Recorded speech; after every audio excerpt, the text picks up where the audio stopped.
저희 할머니는 살아생전에 아들만 9을 낳으셨어요. 그런데 놀랍게도 첫째 아들부터 순서대로 다 죽었어요. 8째까지 죽었어요. 9번째 마지막 아들 겨우 붙은 것이 우리 아버지였습니다. 그래서 우리 할머니는 96에 돌아가셨는데 아들 9을 낳으셨지만 첫째, 둘째, 셋째, 넷째, 다섯째, 여섯째, 일곱째, 여덟째 순서대로 다 이름으로서 말할 수 없는 슬픔 속에 사시게 됐습니다. 근데 우리 아버지 8남매를 두셨어요. 그런데 그 8남매 중에 제가 3살 때 우리 아버지도 돌아가셨어요. 그래서 우리 어머니는 젊어서 혼자 되셔가지고 말로 다 할 수 없는 고생을 하시면서 살았습니다. 저도 어릴 때 지금도 생각이 나지만 하루에 한 끼 먹기도 힘들었고 그 8남매를 혼자서 기르시느냐고 고생하시는 어머니의 그 모습이 지금도 간절합니다. 그래서 저는 아버지 소리도 못 해봤고 혼자 8남매를 기르시는 어머니를 도우면서 말로 다 할 수 없는 어려움을 겪고 슬픔을 겪게 된 것입니다. 어린 나이지만 그런 생활을 하면서 인생을 고민하게 됐습니다. 과연 인간이 이렇게 살려고 태어났는가였습니다. 아무리 생각해봐도 이렇게 살려고 태어난 인간이 아닌 것을 느끼게 됐습니다. 물속에 놀고 있는 물고기나 공중에 날아다니는 새들을 보더라도 가는 곳이 집이요. 아무 걱정 없이 자유롭게 살아가는 그 모습을 볼 때마다 과연 만물의 영장이라고 하는 인간이 이렇게 살려고 태어났겠는가 하는 생각을 오래오래 한 끝에 결코 이것이 아니다. 이렇게 살려고 태어난 인간이 아니다 하는 결론을 스스로 깨닫게 됐습니다. 그러니까 그 다음에 또 생각되어지는 것이 죽은 다음에 세상이 있겠는가 없겠는가 하는 것에 대한 고민이었습니다. 몇 날 며칠을 생각한 끝에 또 혼자 스스로 결론 내린 것은 죽은 다음에 세상은 없다 였습니다. 죽은 다음에 세상이 없다라고 결론을 내리니까 그 다음에 생각되어지는 것이 그러면 내가 죽을 때까지 고생해서 과연 행복하게 살 수 있겠는가였습니다. 그것도 한동안 깊이 고민하면서 생각한 끝에 제 스스로의 결론은 죽은 다음에 세상은 없다였습니다. 그런 결론을 내리다 보니까 그렇다면 죽을 때까지 살아서 내가 행복할 자신이 있는가 질문이었습니다. 아무리 생각해봐도 죽은 다음에 세상이 없고 내가 죽을 때까지 살아서 별 고생을 다 하더라도 행복할 수 없다라고 하는 결론을 내리게 되니까 그렇다면 일찍 죽자. 일찍 죽는 것이 행복한 인생이 아닌가라고 어린 나이에 생각을 했던 것입니다. 그때가 제가 중학교 2학년 14살 때였습니다. 14살밖에 안 되는 어린 것이 자살을 결심하게 된 것입니다. 오늘 죽을까, 내일 죽을까, 목매달아 죽을까, 약 먹고 죽을까. 고민하는 끝에 그래도 학교는 다녔기 때문에 하루는 학교에서 하교하는 길목에 담장에 포스터 한 장이 붙어 있는 것을 발견했습니다. 그 포스터는 아무 내용도 없고 원리 선포라고 하는 포스터였습니다. 원리 선포? 그 원리라고 하는 글자를 보는 순간 내 가슴을 찔렀습니다. 원리? 그래서 그 포스터에 쓰여진 주소대로 찾아간 곳이 어디냐? 충주 통일교회였습니다. 그래서 저는 통일교회에 찾아간 그날부터 원리를 듣게 됐습니다. 그 원리를 들으면서 제 인생이 새롭게 태어난 결과가 됐습니다. 그때가 중학교 2학년 1957년도였습니다. 그래서 저는 원리를 듣고 내 인생이 새로운 인생으로 바뀌었고 새 인생으로 거듭나 지금까지 통일교회의 뜻을 따르고 원리를 따르게 된 제 인생이었습니다. 힘들고 어려울 때 제 스스로 저에게 다짐하던 한 말이 뭐냐 하면, 야, 중수야, 어떻게 들어온 통일교회인데, 어떻게 들어온 통일교회인데, 그 말 한마디 하고 자신에게 다짐하면 모든 어려움이 다 가서지는 역사를 겪고 오게 됐습니다. 그리하여 저는 중학교를 졸업하고 충주 사범학교를 입학하게 됐습니다. 그 당시 교대는 없었습니다. 사범학교 들어가게 되면 동네에서 잔치가 벌어질 정도로 축하해주는 그런 때가 그때였습니다. 국가에서 장학금을 줘가지고 학생을 기르는 학교는 사범학교하고 철도 고등학교밖에 없었습니다. 충주 사범학교 입학을 하니까 저희 어머니도 저희 형님들도 말할 수 없이 기뻐하고 환영을 했습니다. 왜냐하면 사범학교 들어가게 되면 직장 보장돼 있고 평생 가야 할 길이 정해져 있기 때문에 얼마나 기뻐하고 좋아했는지 모르겠습니다. 저희 제일 큰 형님도 충주 사범학교 1회 졸업생입니다. 아버지가 일찍이 돌아가셨기 때문에 그 큰 형님이 아버지 대신해서 저희들을 기르고 저희들을 보살펴 주었습니다. 그러니 어머니도 반가워하고 그 형님들도 반가워하고 그러던 차에 사범학교를 졸업하게 됩니다. 졸업할 때 성적이 우수했습니다.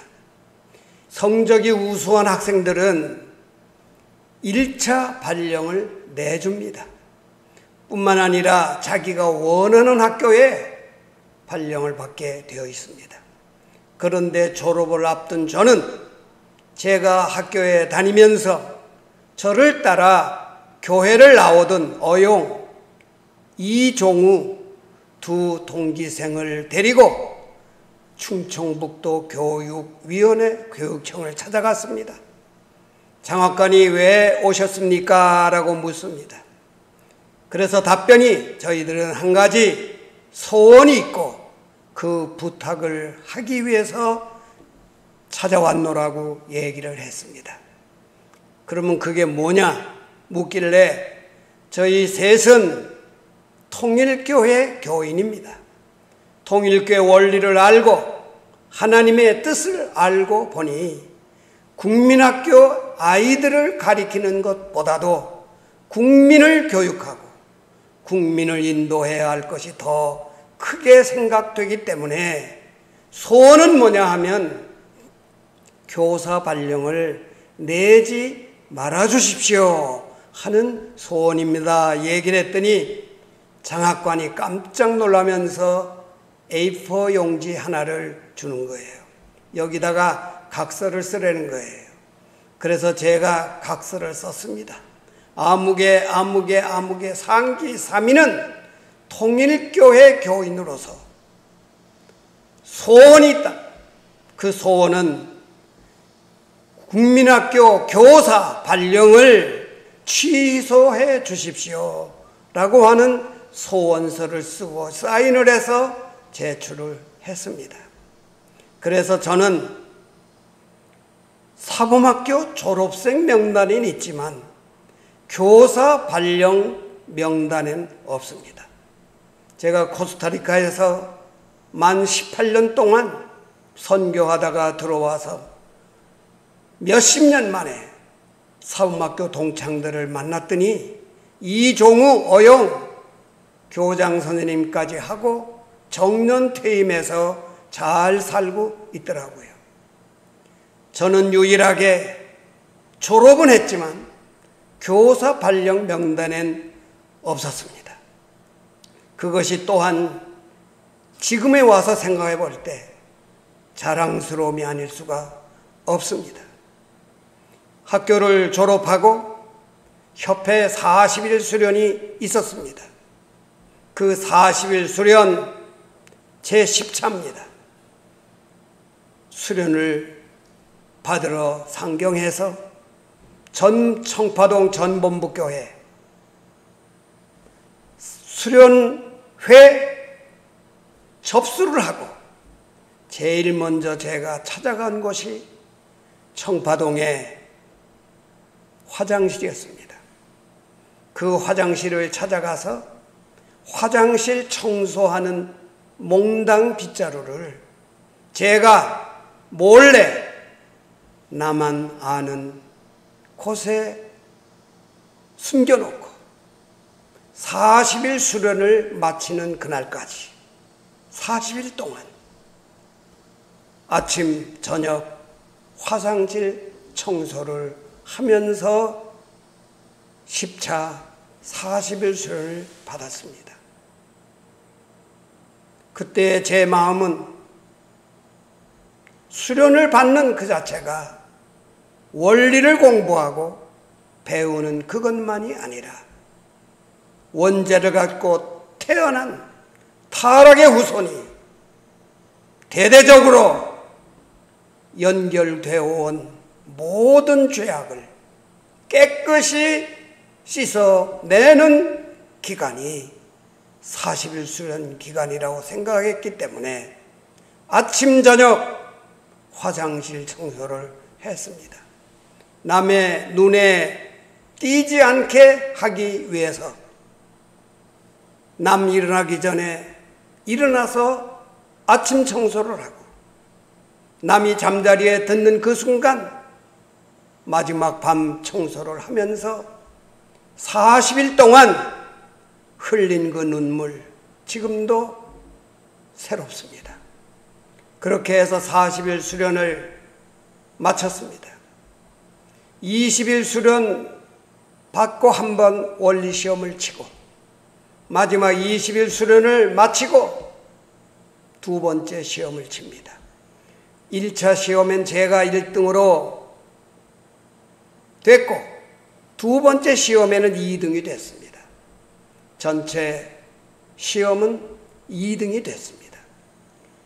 그 수련을 마치고 아버님 명에 의해서 경북 의성 지역장으로 발령을 받게 된 것입니다.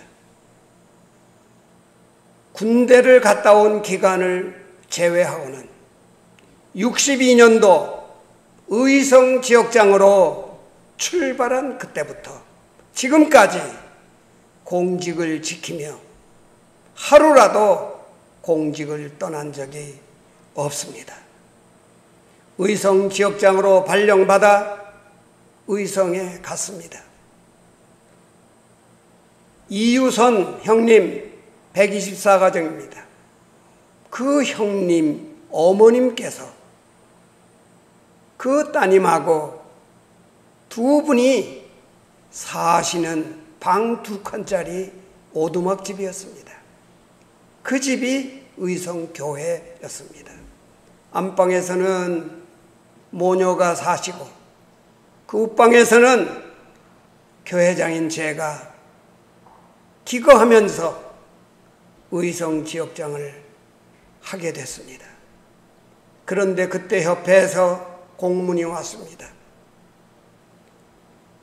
강사분 한 분하고 순회사 한 분하고 두 분이 전국 40개 도시를 선정해서 3일간 부흥회를 한다는 소식이었습니다.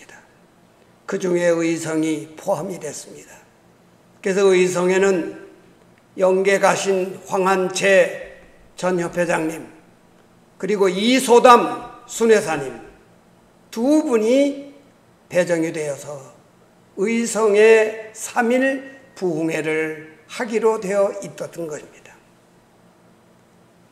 조그만 방 한 칸에 겨우 잠만 자는 그런 자리에 강사님, 순회사님을 모시고 3일 동안 원리 부흥회를 한다고 하는 것은 정말 꿈 같은 사실입니다.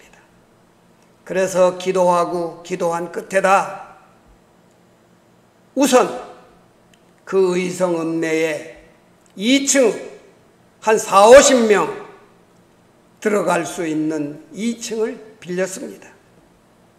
그럼 이제 부흥회를 알려야 되고 선전을 해야 되는데 어떻게 하면 좋을까?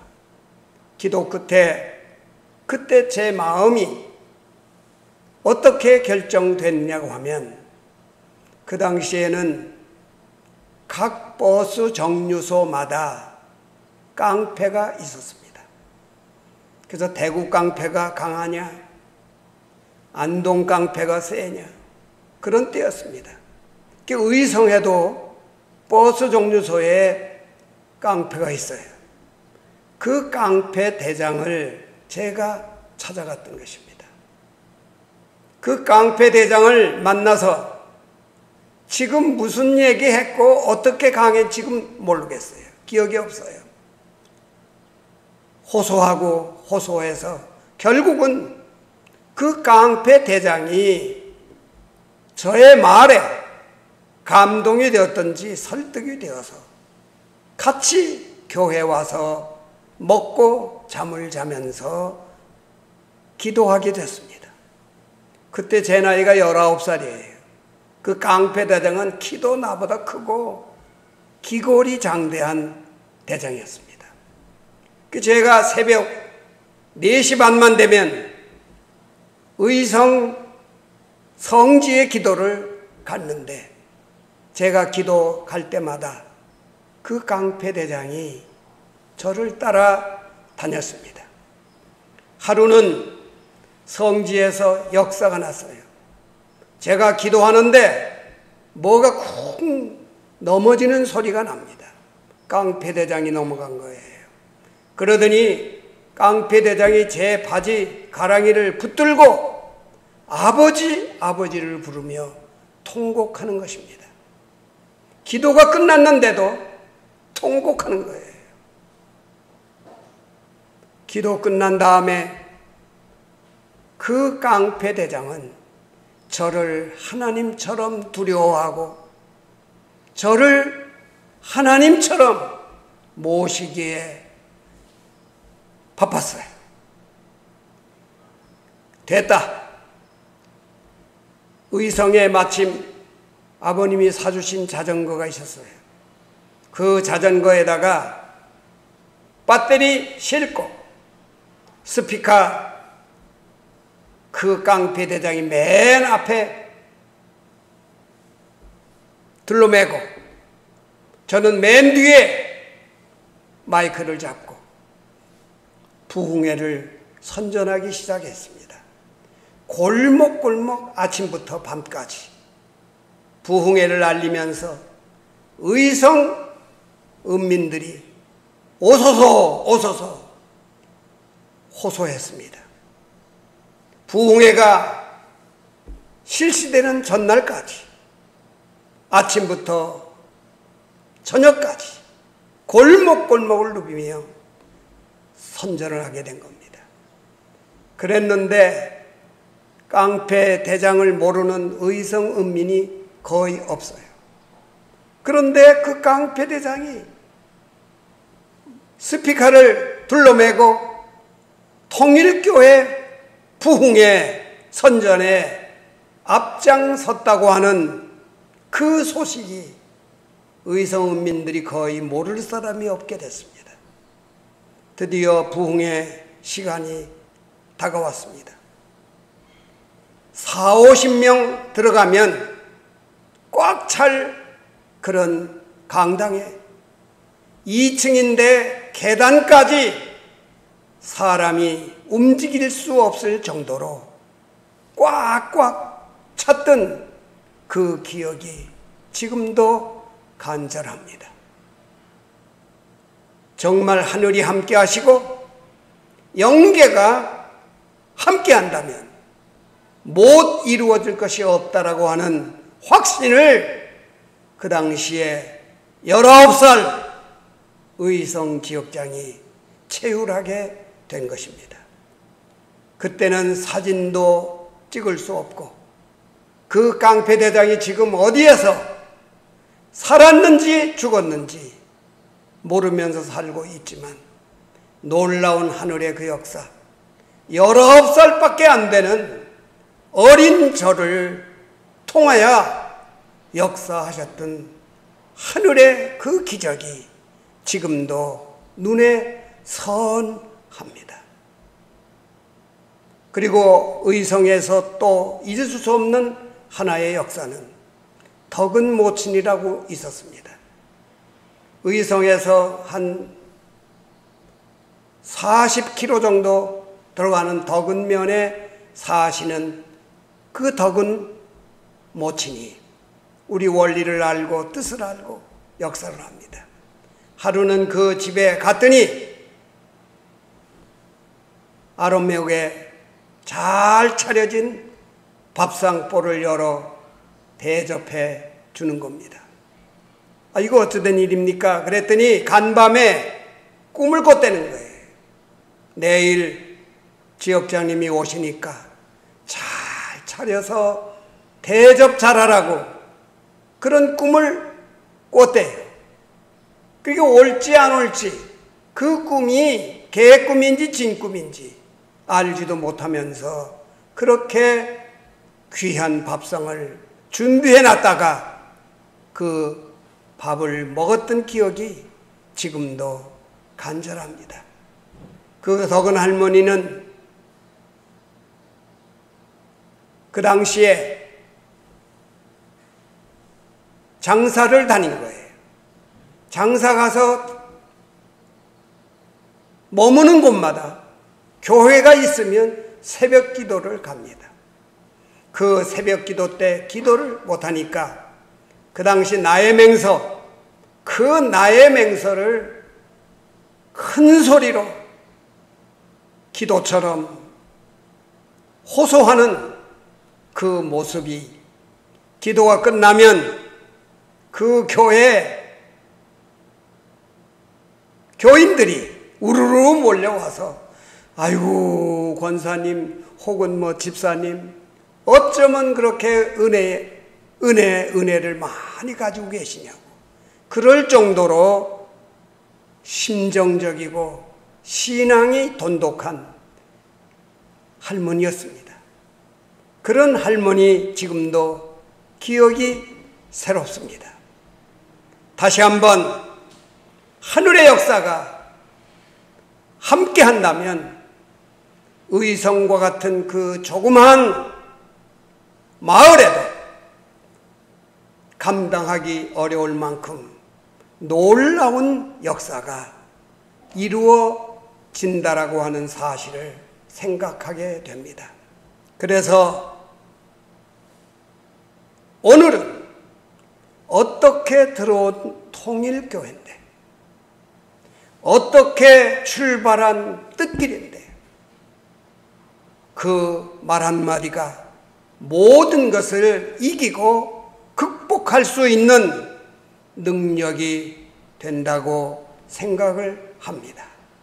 정말 지나간 날들 생각하면 새롭지 않을 수가 없습니다.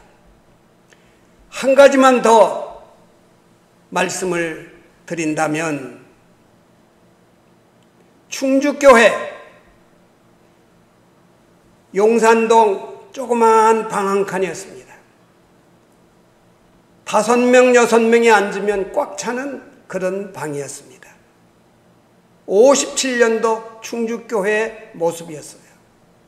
근데 거기에 하나님 성회 다니다가 우리 교회로 들어온 김칠래 권사님이라고 계십니다.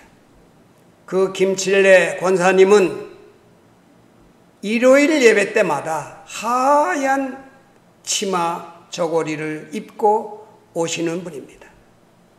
그런데 하루 예배 시간에 놀라운 역사가 벌어졌습니다. 그 김칠래 권사님이 기도 중에 자기 두 손으로 자기 입을 막 때리면서, 그분이 어떤 분인데 그분을 함부로 내 입에 담느냐 하면서 막 입술을 때리니까 입술이 터지는 거예요. 터지니까 피가 쏟아. 피가 튀니까 그 피 때문에 하얀 치마 저고리가 빨갛게 물들어요. 그리고 끝나고 난 다음에 대화 중에 왜 그런 역사를 하게 됐느냐 하는 것을 알게 됐습니다. 그 김칠래 권사님이 그 주일에 자기 입으로 그 교회장님에 대한 불만, 부정적인 얘기를 했다는 거예요. 그러니까 예배 시간에 그 입을 막 들이치면서 그분이 어떤 분인데, 하늘을 대신한 분인데 함부로 내 입으로 부정하고 못된 얘기를 할 수 있느냐, 회개하면서 막 치는 거예요. 그 역사가 일어나고 난 다음부터는 기도하는 시간에 식구들을 돌아가면서 야단치고 머리를 때리고 등을 때리는 그런 역사가 벌어진 거예요. 그러면서 함부로 했거나 잘못한 것이 있으면 회개하라고 막 때리면서 역사가 벌어졌던 거예요. 그래서 어린 나이지만 저는 그때 예배 보러 가는 준비하는 기도 속에 어떤 기도가 자연적으로 나왔냐 하면, 하나님, 이번 주일은 맞지 않게 해 주십시오. 그러면서 일주일 동안 내가 잘못하고 내가 반성해야 할 내용들 하나부터 10가지를 다 기억에 올리면서 하나하나 회개하고, 회개할 것이 없다 싶을 때 교회 예배를 보러 가는 그런 역사가 57년도 충주 통일교회 역사였습니다. 오늘은 여기까지 하고 다음 기회에 뵙겠습니다. 감사합니다.